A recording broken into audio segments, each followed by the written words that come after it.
നമസ്കാരം. ബംഗ്ലാദേശിൽ രാഷ്ട്രീയ സംഘർഷങ്ങൾ പുതിയ തലത്തിലേക്ക് കടക്കുന്നു. മുൻ പ്രധാനമന്ത്രി ഷെയ്ഖ് ഹസീനയുടെയും ബംഗ്ലാദേശിന്റെ സ്ഥാപക പിതാവ് ഷെയ്ഖ് മുജിബുർ റഹ്മാന്റെയും ജന്മനാടായ ഗോപാൽഗഞ്ച് പട്ടണം രാഷ്ട്രീയ കലാപത്തിന് സാക്ഷ്യം വഹിക്കുകയാണ്. ഹസീനയുടെ അനുയായികൾ ഇടക്കാല സർക്കാർ മേധാവി മുഹമ്മദ് യൂനുസിന് നേരെ പ്രതിഷേധം ശക്തമാക്കുകയാണ്. ബംഗ്ലാദേശിലെ ഗോപാൽഗഞ്ചിൽ യൂനുസ് പിന്തുണയ്ക്കുന്ന NCPയും ഷെയ്ഖ് ഹസീനയുടെ അവാമി ലീഗ് വിദ്യാർത്ഥി സംഘടനകളും തമ്മിൽ ഏറ്റുമുട്ടലുണ്ടായത്. യുവജന സംഘടനയായ നാഷണൽ സിറ്റിസൺ പാർട്ടി നടത്തിയ റാലി അക്രമാസക്തമായതോടെ 4 പേർ കൊല്ലപ്പെടുകയും നിരവധി പേർക്ക് പരിക്കേൽക്കുകയും ചെയ്തു.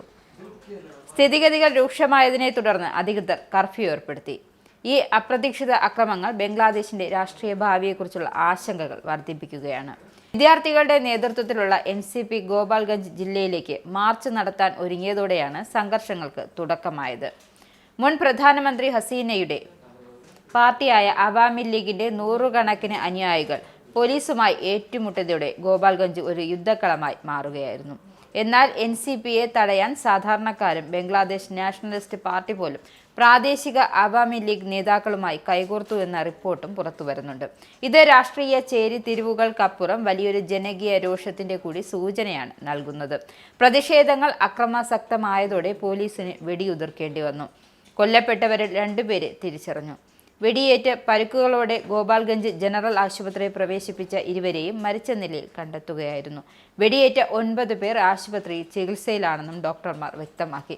സംഘർഷം നിയന്ത്രിക്കാൻ അതിർത്തി രക്ഷാ സേന ബംഗ്ലാദേശിൽ 4 അധിക പ്ലാറ്റൂണുകൾ വിന്യസിച്ചു.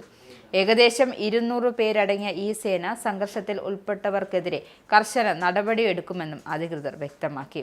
ബുധനാഴ്ച രാത്രി 8 മണി മുതൽ ഗോപാൽഗഞ്ചിൽ 22 മണിക്കൂർ കർഫ്യൂ ഏർപ്പെടുത്തിയതായും ഇടക്കാല നേതാവ് മുഹമ്മദ് യൂനുസിന്റെ ഓഫീസ് വ്യക്തമാക്കി. അക്രമങ്ങൾക്ക് കാരണം അവാമി ലീഗാണെന്ന് NCP കുറ്റപ്പെടുത്തി. യുവ പൗരന്മാർ അവരുടെ വിപ്ലവ പ്രസ്ഥാനത്തിന്റെ വാർഷിക ആഘോഷത്തിനായി സമാധാനപരമായ ഒരു റാലി നടത്തുന്നത് തടയുന്നത് അവരുടെ മൗലിക അവകാശങ്ങളുടെ ലജ്ജാകരമായ ലംഘനമാണെന്നാണ് യൂനുസ് പറയുന്നത്. അവാമി ലീഗിലെ അംഗങ്ങളും പ്രവർത്തകരും നടത്തിയ ഈ ഹീനമായ പ്രവൃത്തി ശിക്ഷിക്കപ്പെടാതെ പോകില്ലെന്നും കുറ്റവാളികളെ വേഗത്തിൽ തിരിച്ചറിയുകയും പൂർണ്ണ ഉത്തരവാദിത്തം ഏറ്റെടുക്കുകയും വേണമെന്നുമാണ് യൂനുസിന്റെ ഓഫീസ് വ്യക്തമാക്കുന്നത്. അതേസമയം NCP നേതാക്കളുടെ പ്രസംഗങ്ങൾ മുജീബിന്റെ പൈതൃകം നീക്കം ചെയ്യുക, ഗോപാൽഗഞ്ചിനെ മുജീബിസത്തിൽ നിന്നും മോചിപ്പിക്കുക തുടങ്ങിയ പ്രയോഗങ്ങൾ ഉപയോഗിച്ചത് സംഘർഷം രൂക്ഷമാക്കാൻ കാരണമായും റിപ്പോർട്ടുണ്ട്. പോലീസ് പ്രതികരിക്കുന്നില്ലെങ്കിലും സ്വയം നീതി ഉറപ്പാക്കും എന്ന് നേതാക്കൾ പരസ്യമായി പ്രഖ്യാപിക്കുകയും ചെയ്തു. പ്രതിഷേധക്കാർ പോലീസ് വാഹനങ്ങളും പ്രാദേശിക ഭരണ മേധാവികളുടെ കാറുകളും ആക്രമിച്ചതായും റിപ്പോർട്ടുണ്ട്.